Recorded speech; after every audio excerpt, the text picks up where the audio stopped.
من الشيطان الرجيم. بسم الله الرحمن الرحيم. شهر رمضان الذي أنزل فيه القرآن هدى للناس وبينات من الهدى والفرقان فمن شهد منكم الشهر فليصم. صدق الله العظيم. وقال النبي صلى الله عليه وسلم: كل عمل ابن آدم يضاعف الحسنة بعشر أمثالها إلى 700 ضعف. قال الله تعالى: إلا الصوم فإنه لي وأنا أجزي به يدع شهوته وطعامه أو كما قال النبي صلى الله عليه وسلم. بے زباں کو جب وہ زبان دیتا ہے بے زباں کو جب وہ زبان دیتا ہے تو پھر پڑھنے کو وہ قرآن دیتا ہے، اور بخشنے پر آ جائے جب امت کے گناہوں کو تو تحفے میں وہ ماہ رمضان دیتا ہے۔ معزز اور محترم سامعین کرام، اللہ کے فضل و کرم سے آج ہم سب رمضان المبارک کے مہینے کے اندر داخل ہیں، اور یہ رمضان المبارک کا پہلا جمعہ ہے۔ رمضان المبارک کے خاص فضیلتیں احادیث کے اندر بیان فرمائی گئی ہیں، اور ہمیں اس کی قدر کرنا چاہیے۔ حضرت ابو ہریرہ رضی اللہ تعالیٰ عنہ سے روایت ہے کہ جناب نبی اکرم صلی اللہ علیہ وسلم نے ارشاد فرمایا: اذا دخل رمضان فتحت ابواب الجنہ، کہ جب رمضان کا مہینہ شروع ہوتا ہے تو اللہ تعالی جنت کے دروازوں کو کھول دیتے ہیں۔ وغلقت ابواب النار، اور جہنم کے دروازوں کو بند کر دیتے ہیں۔ اور ایک روایت میں ہے فتحت ابواب السماء، آسمان کے دروازے کھول دیے جاتے ہیں، جنت کے دروازے کھول دیے جاتے ہیں۔ ولم یغلق منہا باب، اور ایک بھی دروازہ جنت کا پورے رمضان بند نہیں کیا جاتا، تمام کے تمام دروازے کھلے رہتے ہیں۔ اور وغلقت ابواب النار، جہنم کے تمام دروازے بند کر دیے جاتے ہیں، اور ایک بھی دروازہ رمضان مبارک کے ختم ہونے تک نہیں کھولا جاتا۔ وصفدت الشیاطین ومرد الجن، اور شیطانوں کو قید کر دیا جاتا ہے۔ بعض روایتوں کے اندر آتا ہے وسلسلت الشیاطین، شیاطین کو بیڑیوں میں، زنجیروں میں قید کر دیا جاتا ہے کہ وہ اللہ کے بندوں کو غلط چیزوں پر ابھارے نہیں۔ یہ رمضان کا خصوصی تحفہ ہوتا ہے۔ ایک حدیث پاک میں نبی اکرم صلی اللہ علیہ وسلم نے ارشاد فرمایا، جب رمضان مبارک آنے والا ہوتا ہے تو فرمایا ان الجنت تزخرف لرمضان، کہ جنت کو سجایا جاتا ہے رمضان کے لیے، من حول الی عام قابل، ایک سال سے لے کر اگلے سال تک، ایک سال سے لے کر اگلے سال تک جنت کو صرف رمضان المبارک کے لیے سجایا جاتا ہے۔ پھر جب رمضان المبارک کی پہلی رات ہوتی ہے، حبت ریح تحت العرش، تو اللہ کے عرش کے نیچے سے ایک پرسکون ہوا چلتی ہے، وہ ہوا گزرتی ہے، اور وہ ہوا پہنچتی ہے جنت کی حوروں کے پاس۔ وہ حوریں اس ہوا کو محسوس کر کے کہتی ہیں کہ اللہ نے ایسے بندے تیار کیے ہیں جن سے ہمیں سکون ملے گا اور ان کو ہم سے سکون ملے گا۔ یہ سب رمضان المبارک کے برکات کی وجہ سے کیا جاتا ہے۔ تو عزیز و دوستوں، یہ رمضان المبارک کا مہینہ اللہ تعالیٰ کی طرف سے ایک تحفہ ہوتا ہے مومن کے لیے، ایک تربیت کا مہینہ ہوتا ہے جس کے اندر مسلمان اپنے آپ کی تربیت کرتا ہے، صبر کی تربیت، گناہوں سے دور رہنے کی تربیت، غصے پر قابو رکھنے کی تربیت، اور اس ماہ مبارک کی سب سے اہم عبادت ہے روزہ. سب سے اہم عبادت ہے روزہ. روزہ اللہ تعالیٰ کے نزدیک بہت اہمیت رکھتا ہے، بڑی اہمیت رکھتا ہے. ایک روایت کے اندر آتا ہے عن سہل بن سعد قال قال رسول اللہ صلی اللہ علیہ وسلم، حضرت سہل بن سعد کہتے ہیں کہ جناب نبی اکرم صلی اللہ علیہ وسلم نے ارشاد فرمایا فی الجنت ثمانیۃ ابواب، جنت کے 8 دروازے ہیں. جنت کے 8 دروازے ہیں.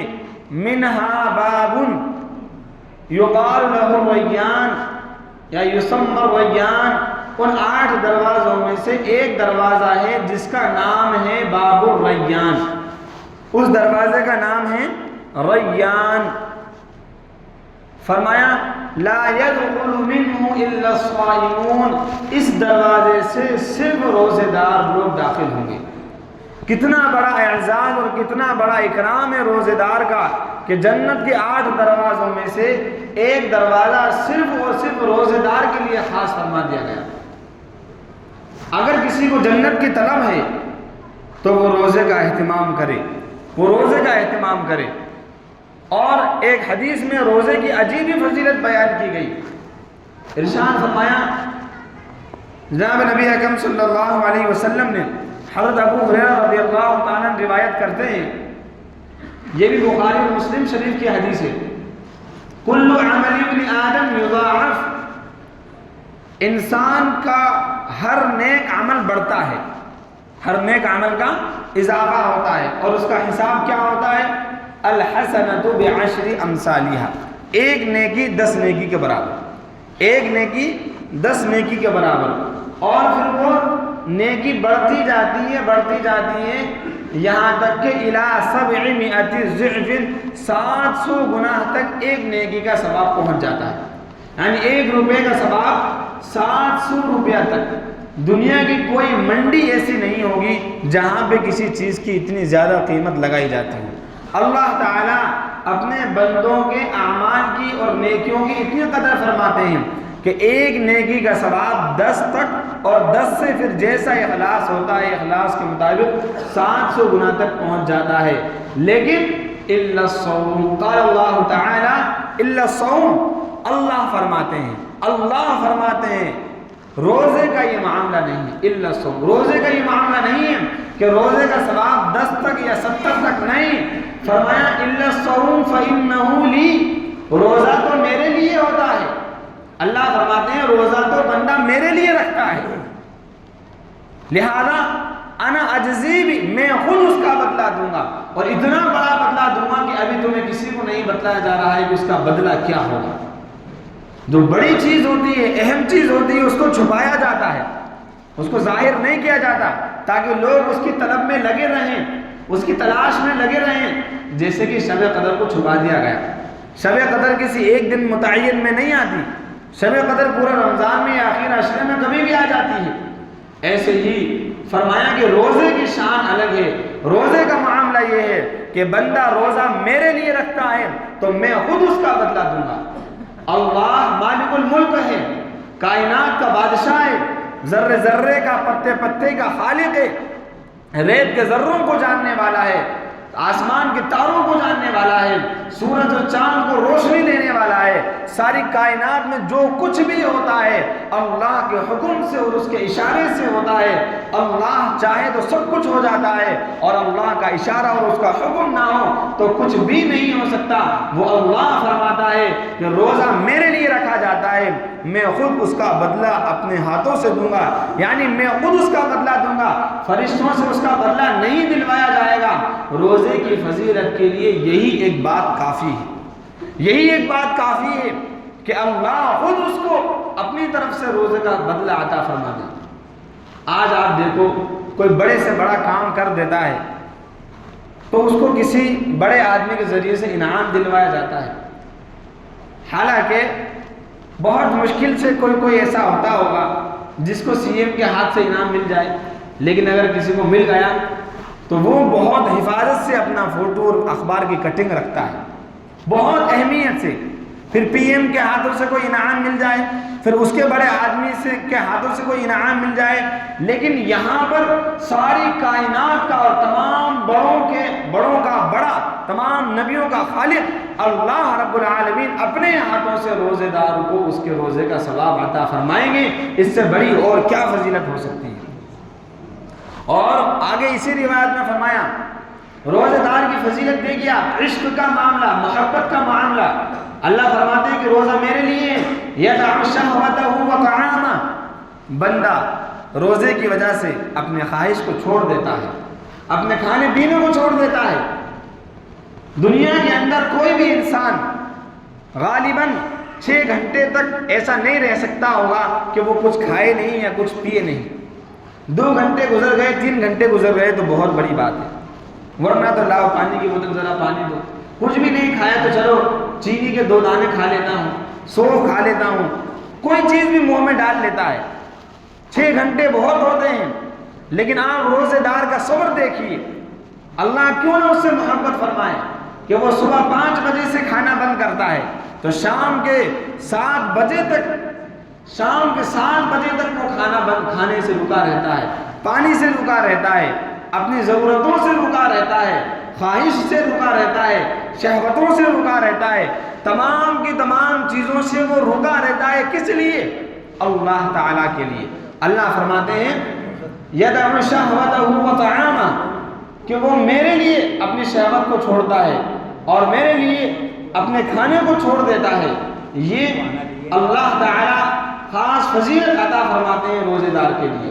اور فرمایا خلوف فم الصائم، روزے دار کی جو منہ کی بو ہوتی ہے، روزے دار کی منہ کی بو، بدبو نہیں کہہ رہا ہوں میں، روزے دار کے منہ کی بو، یعنی جب انسان بھوکا رہتا ہے، معدہ خالی رہتا ہے، تو معدے کے خالی ہونے کی وجہ سے ایک قسم کی بو پیدا ہو جاتی ہے، ایک مہک پیدا ہوتی ہے منہ کے اندر۔ یہ آٹومیٹک ہوتا ہے، جب زیادہ بھوکے آپ رہیں گے تو آپ کے معدے کے اندر سے ایک بو پیدا ہوگی، ایک مہک ٹائپ کی رہے گی جو زیادہ اچھی محسوس نہیں ہوتی۔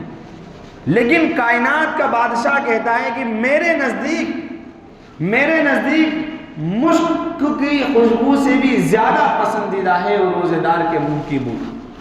اللہ اکبر، کتنا بڑا ثواب ہے۔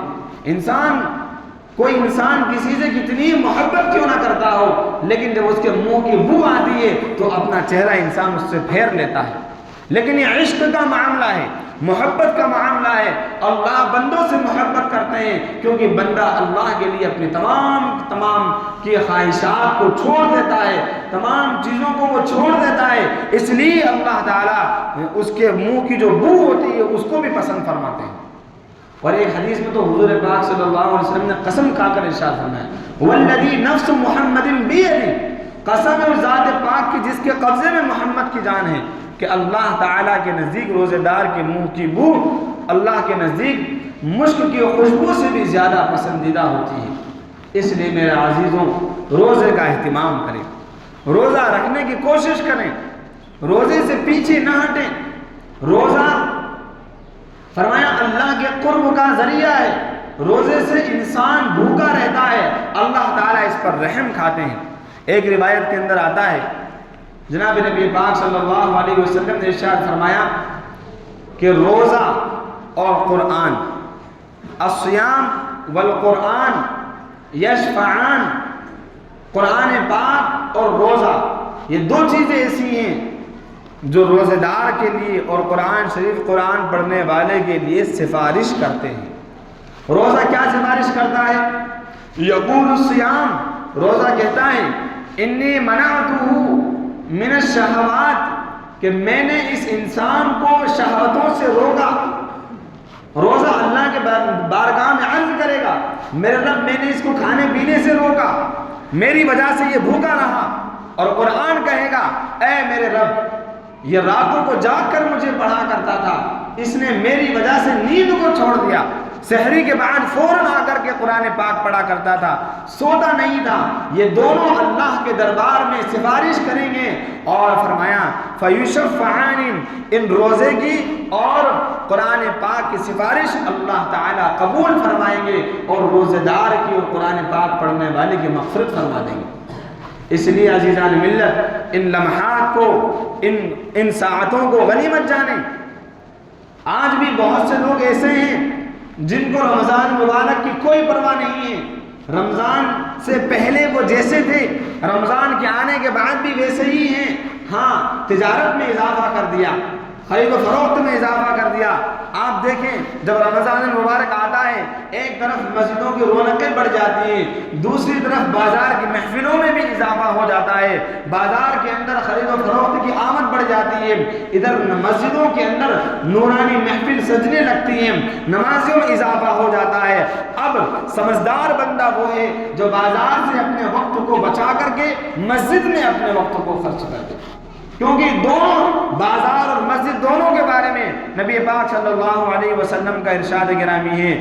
فرمایا کہ اللہ تعالیٰ کے نزدیک تمام جگہوں میں سب سے زیادہ پسندیدہ جگہ جو ہے وہ مسجدیں ہیں، اور تمام جگہوں میں سب سے زیادہ ناپسندیدہ جگہ جو ہے وہ بازار ہے۔ لہذا اپنے آپ کو زیادہ سے زیادہ مسجدوں کا پابند بناؤ، مسجدوں میں اپنا وقت گزارو، جیسے ہی وقت مل جائے فوراً اپنے آپ کو مسجدوں میں لاؤ، قرآن پاک کی تلاوت کرو، اعتکاف کا اہتمام کرو۔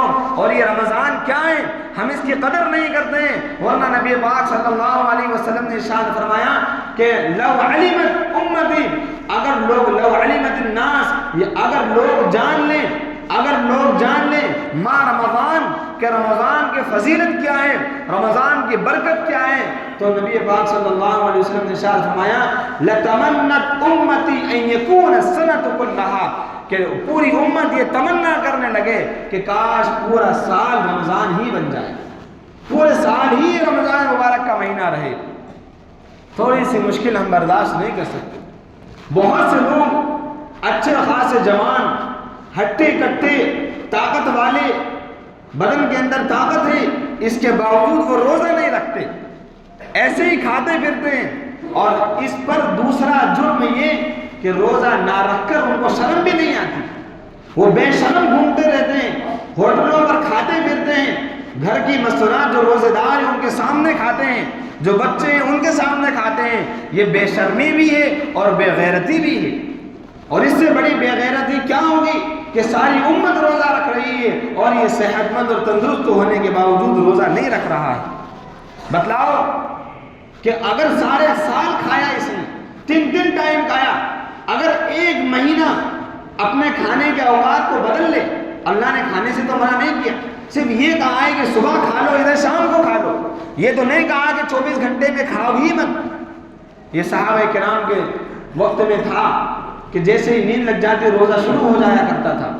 ایک صحابی تو 3 دن تک ان کے ساتھ یہی معاملہ پیش آیا، کام کرنے جاتے، وہاں سے واپس آتے اور کچھ کھانے کے انتظار میں رہتے کہ نیند لگ جاتی، اور جیسے ہی نیند لگتی روزہ شروع ہو جاتا۔ تیسرے دن تو وہ بے ہوش ہو کر گر پڑے۔ اللہ نے یہ سہولت دی، یہ آسانی دی۔ ایسا نہیں کہ آپ کو کھانا نہیں ہے، صرف کھانے کے اوقات بدلنا ہے، اللہ کے لیے، کسی بندے کے لیے نہیں، کسی انسان کے لیے نہیں، اللہ کے لیے۔ اور جب بندہ یہ کوشش کر لے کہ مجھے میرے رب کا حکم پورا کرنا ہے، اللہ تعالیٰ اس کے لیے آسانیاں پیدا فرما دیتے ہیں۔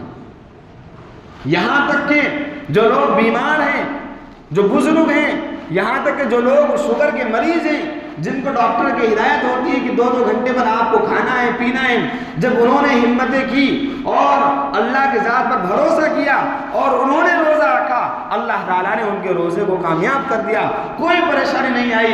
یہاں تک کہ روزے کی وجہ سے بہت سی بیماریاں ختم ہو جاتی ہیں۔ آپ کو معلوم ہونا چاہیے روزہ روحانی علاج بھی ہے اور جسمانی علاج بھی ہے۔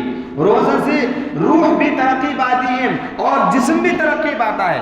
جو جتنا بھوکا رہتا ہے اس کا جسم اتنا ہی صحت مند اور تندرست رہتا ہے۔ حکیم جالینوس سے کسی نے پوچھا، لوگوں نے پوچھا کہ سب سے زیادہ بدن کو فائدہ پہنچانے والی کون سی غذا ہے؟ کیا سوال کیا کہ بدن کو سب سے زیادہ فائدہ پہنچانے والی غذا کون سی ہے؟ ایسی کون سی غذا ہے جو بدن کو سب سے زیادہ فائدہ پہنچائے؟ حکیم جالینوس بہت مشہور حکیم ہے، کئی ہزار سال ہو گئے لیکن آج تک حکیم کا نام چلتا ہے۔ حکیم نے کہا بھوک، اس نے کہا بھوک سب سے زیادہ انسان کے بدن کو فائدہ پہنچاتی ہے۔ یہ روزے کے اندر انسان کے لیے سب سے بہتر چیز ہے، وہ موٹاپے کے لیے بھی فائدہ مند ہوتی ہے۔ یہاں تک کہ ڈاکٹروں کی تحقیق میں یہ بات پائی گئی کہ روزہ کینسر کا بھی علاج ہے، روزہ دار کینسر سے محفوظ رہتا ہے۔ اور اس کی وجہ بھی لکھی ہے کہ جب انسان روزہ رکھتا ہے اور کھانا پینا نہیں کھاتا ہے تو اس کو جب غذا نہیں ملتی ہے تو بدن خود اپنے آپ میں چربی کو لینے لگ جاتا ہے۔ جو کچھ بدن کے اندر چربی ہوتی ہے اس کو وہ خود اپنے آپ میں لینے لگ جاتا ہے، یہاں تک کہ پھر جب وہ کھانا کھاتا ہے تو وہ جو اس کے جب کھانا نہیں کھائے گا تو اس کے ذرات پھیلیں گے نہیں، اور کینسر کے پھیلنے کی جو وجہ ہوتی ہے یہ جو کھانے کے ذرات ہوتے ہیں ان کو لیتا ہے، اور وہ لینے کے بعد پھر کینسر کی بیماری بنتی ہے۔ ڈاکٹروں نے اس پر تحقیق کی کہ روزہ رکھنے سے کینسر کی بیماریاں بھی ختم ہو جایا کرتی ہیں۔ اس لیے لیکن ہمیں دنیاوی فائدہ نہیں دیکھنا ہے، ہمیں تو یہ دیکھنا ہے کہ اللہ تعالیٰ اپنے ہاتھوں سے روزے دار کو ثواب عطا فرمائیں گے۔ اللہ تعالیٰ کو منہ کی بدبو پسند ہے، روزے دار کی منہ کی بدبو پسند ہے۔ اس لیے میرے عزیزوں، جو روزہ نہیں رکھتے ہیں ان سے میری گزارش ہے کہ وہ روزہ رکھیں، بے شرمی کا اظہار نہ کریں۔ آپ جائیے ہوٹلوں پر دیکھیے، ہمارے یہاں پر جو ہوٹلیں ہیں وہ دن میں 12 بجے بھی چل رہی ہیں، 1 بجے بھی چل رہی ہیں، اور 1:30 بجے تو بھر بھر کے چلتی ہیں، کوئی پردہ لگا رہا ہے۔ اللہ کے بندوں، اگر آج پردہ لگا لیا، چند انسانوں سے پردہ ہو گیا، لیکن کیا اللہ رب العالمین سے ہم پردہ کر لیں گے؟ کیا اللہ تعالیٰ کو دھوکہ دے دیں گے؟ کیا اللہ کے سامنے اپنے گناہ کو چھپا لیں گے؟ نہیں چھپا سکتے۔ آخر موت سب کو آنی ہے، مجھے بھی مرنا ہے، روزے دار کو بھی مرنا ہے، اور جو روزہ نہیں رکھتا اس کو بھی مرنا ہے۔ قبر میں سب کو جانا ہے، سب کے قبر بننا ہے، اور سب کو اپنے اپنے اعمال کا حساب و کتاب دینا ہے، اور ایک ایک چیز کا حساب و کتاب ہوگا۔ اس لیے روزے دار، اس لیے ہم لوگوں کو روزہ رکھنا چاہیے۔ اگر کچھ مشکل اور پریشانی آئے تو اس کو برداشت کرنا چاہیے، اس کو برداشت کرنا چاہیے۔ روزے دار کے بارے میں تو یہاں تک آیا کہ جب انسان روزہ رکھتا ہے تو اس کو دوسری چیزوں سے بھی بچنا چاہیے، یہاں تک کہ اگر کوئی دوسرا اس کو گالی بکے یا اس سے جھگڑا کرے تو وہ کہہ دے انی امرؤ صائم، کہ میں روزے دار ہوں، مجھ سے آپ بحث مباحثہ مت کرو۔ روزے کا یہ حق ہے کہ انسان روزے کی حالت میں تمام فالتو چیزوں سے دور رہیں، لیکن کتنے افسوس کی بات ہے، کتنے افسوس کی بات ہے کہ امت کا بہت بڑا طبقہ روزہ نہیں رکھ رہا ہے۔ آخر کیا کیا جائے؟ پورے سال میں ایک مرتبہ رمضان مبارک کا مہینہ آتا ہے، اور کیا بگڑ جائے انسان اگر بھوکا رہ لے تو؟ لیکن یہ صرف ارادے کی ہار ہے، ارادہ مضبوط نہیں ہے، ہمت نہیں ہے، ورنہ انسان اگر ارادہ کر لے تو وہ سالوں سال بھی روزہ رکھ سکتا ہے اور اس کو کوئی پریشانی نہیں پیش آئے گی۔ اس لیے انشاءاللہ ہم سب کو روزہ رکھنا ہے، اور جو نہیں رکھ رہے ہیں ان کو اپنے روزے کی توبہ کرنا ہے۔ ہاں، اگر کوئی بیمار ہے اور واقعتاً بیمار ہے یا عمر دراز ہو چکا ہے، اتنی عمر ہو گئی کہ اب یہ روزہ نہیں رکھ سکتا، روزہ رکھے گا تو حالات بگڑ جائیں گے، تو ان کے لیے رخصت بھی دی گئی ہے کہ جب آپ صحت مند ہو جاؤ، 1 روزہ 2 روزہ جو بھی چھوٹا ہے رمضان کے بعد اس کی قضا کرو۔ جو روزہ چھوٹے گا وہ چھوٹا نہیں ہے، اس کی قضا کرنا بھی ضروری ہے۔ لیکن یاد رکھیے، حضرت علی رضی اللہ تعالیٰ عنہ کی روایت فرماتے ہیں کہ جس انسان کا رمضان کا 1 روزہ چھوٹ گیا، رمضان کا 1 روزہ جس نے چھوڑ دیا بغیر کسی عذر کے، نہ کوئی بیماری کا عذر تھا نہ ہی سفر کا عذر تھا، بغیر کسی عذر کے رمضان المبارک کا 1 روزہ چھوڑ دیا، لم يقض عنه وان صام الدهر كله، اگرچہ وہ پورے زمانے پوری زندگی بھی روزہ رکھے گا تو اس 1 روزے کے برابر وہ نہیں پہنچ سکتا۔ اس لیے اس موقع کو غنیمت جانا۔ روزے دار کے لیے چند آداب ہیں، 6 ادب ہیں، روزے دار کو ان آداب کا خیال رکھنا ضروری ہے۔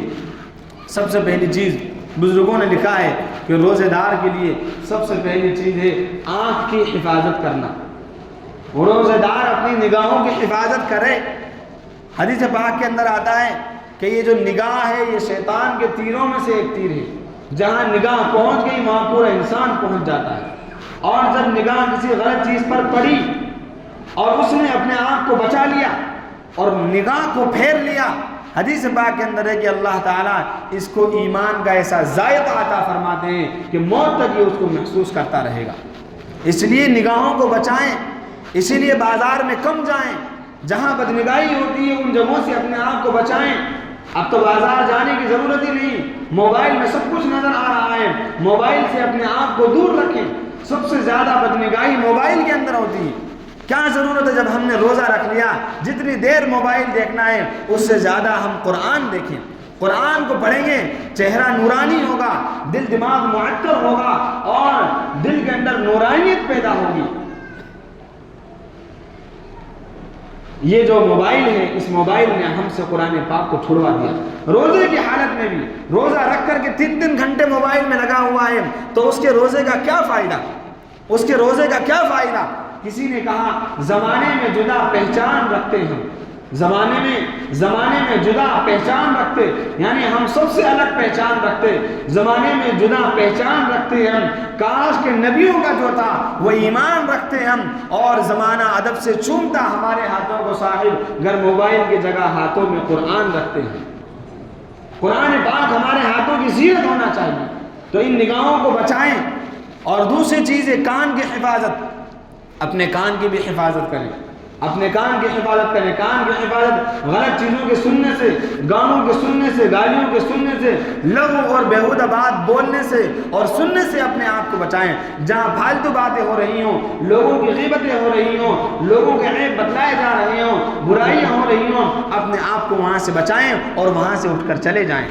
یا تو عبادت کریں، عبادت نہیں تو آرام کریں، یا اپنا کام کریں، یا تو کام کریں یا آرام کریں، وقت کو یوں ہی ضائع نہ کریں۔ رمضان مبارک کی ایک گھڑی بہت قیمتی ہے۔ تیسری چیز ہے کان کی، زبان کی حفاظت۔ روزے کے اندر زبان کی حفاظت نہیں ہوتی، انسان کچھ بھی بولتا ہے، خاص طور سے مستورات، 3 مستورات بیٹھ کر چوتھے کی برائی کرنے لگ جاتی ہیں۔ ہم لوگ بھی بیٹھے ہیں مسجد میں، بیٹھے تیسرا نہیں ہے، اس کی برائی کرنے لگے، کوئی کسی کی برائی میں مبتلا ہے، کوئی کسی کی برائی میں مبتلا ہے، کسی سے کسی کو کوئی مطلب نہیں ہے۔ اگر کسی کی کوئی بات ہے تو اس کے پاس جا کر خود اس سے کہہ دی جائے، ورنہ خاموش رہا جائے۔ غیبت بہت بڑا گناہ ہے۔ بعض روایتوں کے اندر آتا ہے کہ غیبت جو ہے یہ زنا سے بھی زیادہ سخت گناہ ہے۔ بہرحال یہ 3 ادب ہوئے۔ چوتھا ادب یہ ہوا کہ باقی اعضاء کو بھی گناہوں سے بچایا جائے، ہاتھ کو غلط چیز چھونے سے بچایا جائے، پیروں کو غلط چیزوں کی طرف چلنے سے بچایا جائے، دل کو غلط خیالات سے بچایا جائے، تمام چیزوں کو نیکی کے کاموں میں لگایا جائے۔ 5ویں چیز ہے اکل حلال، یعنی حلال روزی کا ہم خاص طور پر خیال رکھیں، حلال روزی کمائیں اور حلال سے ہی افطار کریں، اور حلال کے اندر بھی اعتدال رکھیں، حلال کھانے میں بھی اعتدال رکھیں۔ اعتدال کا مطلب سمجھتے ہیں؟ درمیانی راہ اختیار کریں۔ ایسا نہیں کہ حلال ہے تو صبح اتنا کھایا کہ 2 بجے تک تو ڈکار ہی آتی رہی، اور جب تھوڑی موڑی بھوک لگی تو شام کو افطار میں اتنی جم کے کھایا، اور افطار کے بعد اتنا کھایا، تراویح کے بعد اتنا کھایا کہ وہ جو کچھ بھوکا رہا تھا اس کی سب قضا کرنا۔ دیکھو میرے بھائی، روزے کا مقصد ہے شہوت کو توڑنا، غلط خواہشات کو توڑنا، اپنے اندر ایک روحانیت پیدا کرنا، ایک نور پیدا کرنا۔ اگر ہم نے اتنا کھا لیا کہ اب کھانے کے بعد جو ہے تراویح میں کھڑے ہونے کی ہمت نہیں ہے، تراویح ہوتی ہے، اللہ کا قرآن پڑھا جاتا ہے، اور بہت سے ہمارے بھائی پیچھے بیٹھ کر مسجد میں تفریح کرتے ہیں، کوئی کہیں بیٹھا ہوا ہے، کوئی پانی پی رہا ہے، کوئی وضو بنا رہا ہے، کوئی پیشاب کرنے جا رہا ہے۔ ان کے پاس نہ قرآن کا ادب ہے، نہ نماز کا ادب ہے، نہ مسجد کا ادب ہے، نہ رمضان کا ادب ہے۔ یعنی رمضان مبارک کے اس قیمتی لمحات کے اندر بھی وہ بے نور ہیں، وہ اللہ کے نور سے محروم ہیں، وہ رمضان کے برکات سے محروم ہیں۔ اس لیے اپنے آپ کو بچائیں، کیونکہ روایت کے اندر آتا ہے کہ جس نے رمضان مبارک کے اندر اپنی بخشش نہیں کرا لی، ہلاک ہو جائے، برباد ہو جائے وہ شخص جو رمضان کو پائے اور اپنی مغفرت نہ کرا لے۔ حضرت جبرائیل کے بد دعا ہیں، اور حضرت پاک صلی اللہ علیہ وسلم نے اس پر آمین کہا ہے۔ اور آخری ادب روزے دار کا یہ ہے، کرتے رہو، ڈرتے رہو۔ ایسا نہیں کہ روزہ رکھ لیا تو بہت بڑا احسان کر دیا، روزہ رکھ لیا پھر بھی اللہ سے ڈرنا ہے، پھر بھی مانگنا ہے، میرے اللہ آپ نے یہ حکم دیا تھا کہ تو دن بھر بھوکا رہے، تو دن بھر خواہشات سے دور رہے، میں نے یہ کر لیا لیکن مجھے نہیں معلوم میرا یہ روزہ قبول ہوگا یا نہیں ہوگا، کہیں ایسا تو نہیں کہ مجھے بھوک پیاس کے علاوہ کچھ بھی نہیں ملے، میرے رب میرے اس روزے کو قبول فرما لے، میرے رب میری اس تلاوت کو قبول فرما لے، میرے رب میں جو رات میں تراویح پڑھتا ہوں اس کو قبول فرما لے۔ اللہ سے ڈرتے رہنا ہے اور نیک اعمال کرتے رہنا ہے اور ہر حال میں روزے رکھنا ہے۔ روزے کے بارے میں آپ کو بتاؤں، ایک جاپانی ڈاکٹر کی تحقیق آئی اور اس نے کئی مستورات پر یہ ریسرچ کی اور اس کے بعد اس نے بتایا کہ روزہ رکھنے سے مستورات کا بانجھ پن بھی ختم ہو جاتا ہے۔ جن مستورات کو بچے نہیں ہوتے، اگر وہ روزہ رکھ لیں، 4 مستورات کے بارے میں انہوں نے تجربہ کیا، 3 مہینے کے اندر ان کو حمل ٹھہر گیا اور صحت مند بچے کی ولادت ان کے یہاں پر ہوئی روزے کی برکت سے۔ ہم روزے سے بھاگتے ہیں، ہم یہ سمجھتے ہیں کہ روزہ رکھ لیں گے تو کمزور ہو جائیں گے، حالانکہ ہم جن ڈاکٹروں کے پاس جاتے ہیں علاج کے لیے ان کا یہ کہنا ہے کہ روزے سے تو قوت ملتی ہے، شفا ملتی ہے، تندرستی ملتی ہے، ہر چیز کی ایک زکوٰۃ ہوتی ہے جس میں ویسٹیج چیزیں نکالی جاتی ہیں، مال کی زکوٰۃ ہے، مال کا جو حصہ ہے اس کو نکالا جاتا ہے، اس سے مال پاک صاف ہو جاتا ہے۔ ایسے ہی بدن کی بھی زکوٰۃ ہے اور بدن کی زکوٰۃ ہے روزہ۔ روزہ رکھ لینے سے بدن کی تمام بیماریاں ختم ہو جاتی ہیں۔ اس لیے میرے عزیزوں، اللہ کے لیے اپنے آپ کو اللہ کے حکم کے تابع بنائیں، روزے رکھیں، تراویح کا قیام کریں اور تلاوتوں کا اہتمام کریں۔ بازار جانا ہو جائیں، اس مہینے میں کسی کو کمانا ہے کمائیں، لیکن یہ ارادہ کریں کہ اللہ نے یہ مہینہ دیا ہے تو میں اس میں جتنا زیادہ ہو سکتا ہے نیکیوں سے اپنے اعمال نامے کو بھر لوں، نیکیوں سے میں اپنے اعمال نامے کو بھر لوں۔ کل کو یہ رمضان چلا گیا، پتہ نہیں آئندہ یہ رمضان ملے یا نہ ملے۔ ہم نے دیکھا ہمارے یہاں اور سب کے رشتہ داروں میں رمضان سے 2 دن پہلے 3 دن پہلے کوئی اس دنیا سے چلا جاتا ہے، کوئی روکنے والا نہیں روک سکتا، کوئی ڈاکٹر اس کو نہیں بچا سکتا، پورا خاندان پورا پریوار مل کر یہ نہیں کر سکتا کہ اس کا میں 6 گھنٹے اس میں اضافہ کر دوں تو اس کی موت رمضان میں واقع ہو جائے، نہیں ہو سکتا۔ جب موت کا وقت لکھ دیا اس وقت پر موت آ جاتی ہے۔ اس لیے اس ماہ مبارک کی قدر کریں، بچہ بھی قدر کرے، بوڑھا بھی قدر کرے، چھوٹا بھی قدر کرے، جوان بھی قدر کرے۔